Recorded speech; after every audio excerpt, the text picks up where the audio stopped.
तो ये चोर कहने लगा कि भैया अभी तक तो केवल सुना था कि भोलेनाथ बड़े उदार हैं, यहाँ तो देख भी लिया, हमें तो मेहनत नहीं करनी पड़ी और ताला हमें खुद ही खुला मिल गया।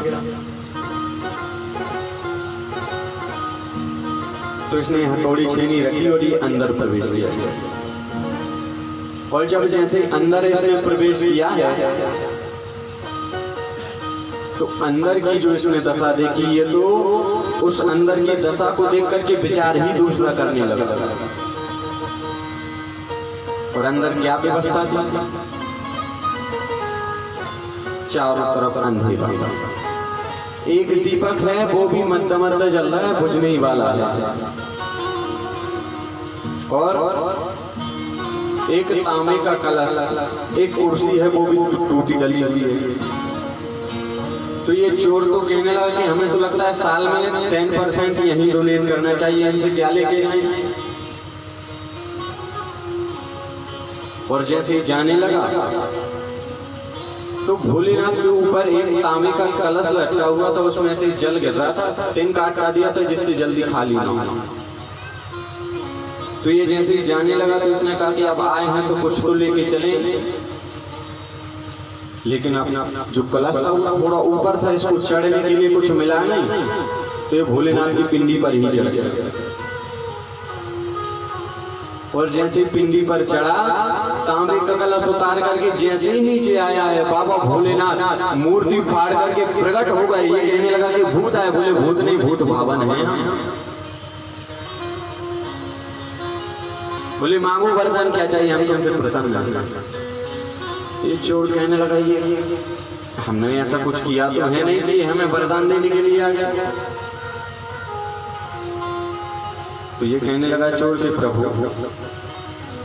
हमने तो उल्टा चोरी करने के लिए आए थे और आप हमसे कह रहे कि वरदान मांगो, ऐसा क्यों?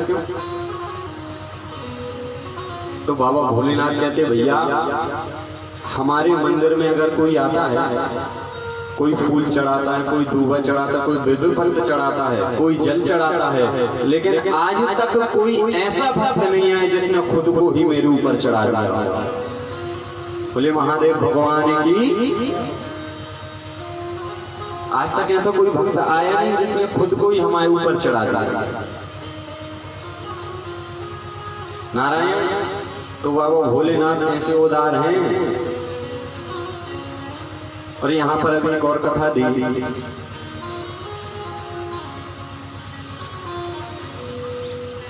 कल आप सबने सुना कि देवराज की मुक्ति हुई और उसके बाद आज एक और गांव है जिसका नाम है बांसकल।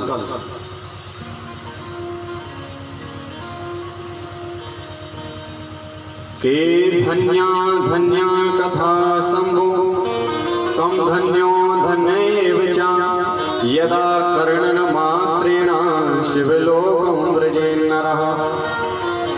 ये वही देवराज जिसकी कल मुक्ति हुई थी वो कह रहा है इस बात को कि बाबा भोलेनाथ की कथा धन्य है, जो कोई धोखे से भी अगर उसके कानों में कथा सुन चली जाए तो उसका भी भोलेनाथ उद्धार कर देते। नारायण। और अब एक सुंदर यहाँ पर कथा सुनाई। बांसकल नाम में एक और ब्राह्मण रहता था जिसका नाम था बिंदु। ये भी बड़ा था तो धर्मात्मा, लेकिन धीरे धीरे ये भी वेश्या के मोह में ही फंसा था। तो कहा कि यहाँ ब्राह्मण ब्राह्मण की भी बात क्यों हो रही है? तो कहा कि भैया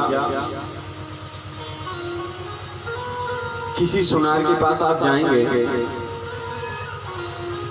तो 2 प्रकार के सुनार होंगे, एक अलग गिलास से होगा चांदी का और दूसरा जो है वो अलग रखा होगा।